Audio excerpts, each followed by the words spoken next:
Good evening. First and foremost, thank you all for being here.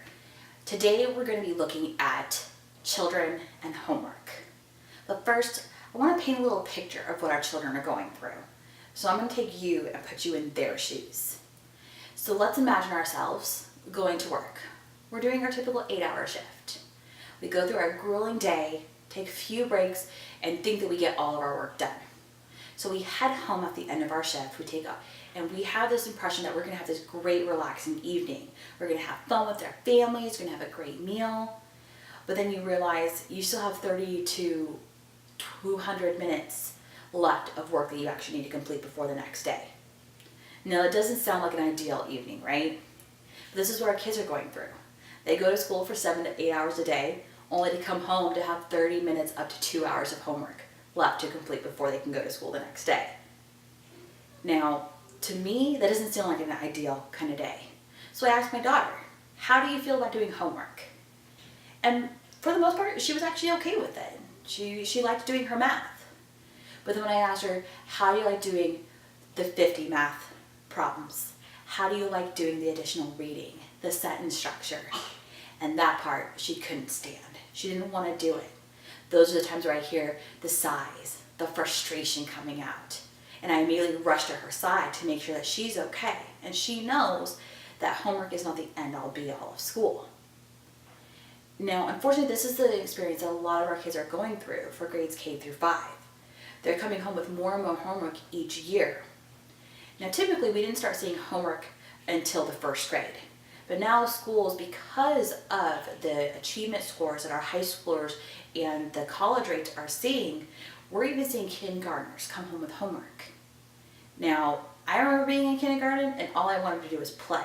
If you wanted to sit me down and do 30 minutes of homework, that wasn't going to happen. I was going to have some fun. And our kids want to do the same thing. So today we're going to talk about some facts about homework and why actually removing homework for grades K through 5 is going to be the best thing that we can do for our kids. So the first thing we're going to do is that we're actually going to look at some information that Professor Harris Cooper found. And he's a leading homework researcher coming from Duke University. He has found in the 120 studies that he did in 2001 and the additional 60 studies that he did in 2006, there's actually no statistical correlation between homework and academic achievement. Now, when you look at middle school, there is a slight correlation and a moderate correlation when we get to high school. But our focus today is on the grades K through 5. Now, a few other studies have came out that reaffirms Dr. Cooper's information. They have found from the University of Michigan that family meals are the strongest predicator of better achievement scores and fewer behavioral problems in children's ages 3 through 12. Now, some parents might say, well, why is that? It's not anything to do with school. But it's about the child being a child. They develop a better loving relationship with their parent. They have more interaction. They feel a more moral support coming from behind them, and they know that they can achieve more when they're supported. Another study came out from the American Psychological Association in 2000. They had found that the typical school child of that year experienced the same level of anxiety that a child psychiatric patient did in 1950. Now we're taking our school children and comparing them to psych patients of the 1950s. Now, to me, that's just not acceptable. How can we have that much anxiety in our children? Now, we've seen what this anxiety can do to teenagers. We've seen that the suicide rate has skyrocketed due to anxiety and depression. And the leading indicator is that school has something to do with this, whether it's the pressure that comes from parents to achieve, or if it's coming from just peer pressure as far as fitting in. Now, another study from the American Academy of Pediatrics focused on how free and unstructured play is extremely helpful and beneficial to our kids. Now, we think, well, kids are just going to play to be kids. And that's true for the most part. They do play to just play. But studies have actually found that it is actually essential for helping children reach important social, emotional, and cognitive developmental milestones, as well as helping them manage stress and become more resilient as adults. Now, as parents, we all want our kids to succeed. We want them to do better than we did. We want them to have better than what we had.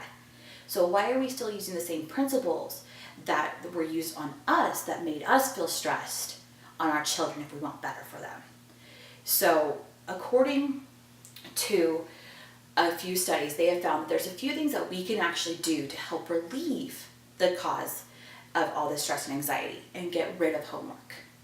So what they've proposed is that we actually encourage our schools to create a task force designed specifically around homework and make sure that the schools that are implying the homework policies are actually paying attention to the research and the information that's out there that shows that homework has no correlation to academic achievement.